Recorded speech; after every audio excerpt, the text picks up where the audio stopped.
Масажата кај бебињата представува еден убав начин на нивна релаксација. Сите родители кои што тоа се обиделе да го направат, сватиле колку детето е поспокојно и порелаксирано.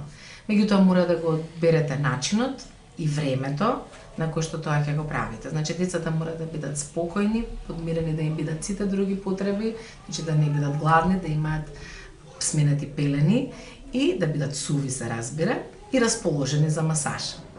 Докажано е дека сите деца кои што биле подложени на еден ваков третман, значи биле масирани, имаат подобра цврстина на мускулатурата и на зглобовите, многу побрзо закрепнувале, многу помалку се разболувале и што исто така многу битно биле релаксирани, среќни, исто како и нивните родители. Секогаш масажата треба да се одвива, значи со одредено масло кое што ќе го одбере самиот родител, специјално масло, најдобро, кое што е соодветно прилагодено за потребите на нежната бебешка кожа. Секогаш треба да се стави маслото прво на рацете на родителот, да се затопли, бидејќи ладно масло на кожата може да предизвика дискомфорт кај бебето. Се почнува со нежни фини движења да се масира.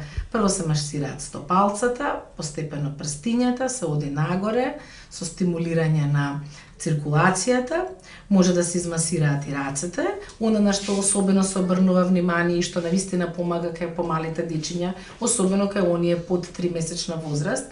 Тоа е масажата која што помага, масажата на стомачето, која што помага во ослободување на сите тегоби кои што децата ги имаат при грчевите. Понатаму треба убаво да се измасираат рамењата, се масира вратот и на крај се остава задниот дел од телото, односно грбот, каде што постепено со нежни надложни движења се масира и грбчето на детето. Сето тоа ќе помогне детето да биде порелаксирано, поспокојно, а ќе направи навистина големо задоволство и ке самиот родител кој што ќе има вакво среќно и задоволно бебе.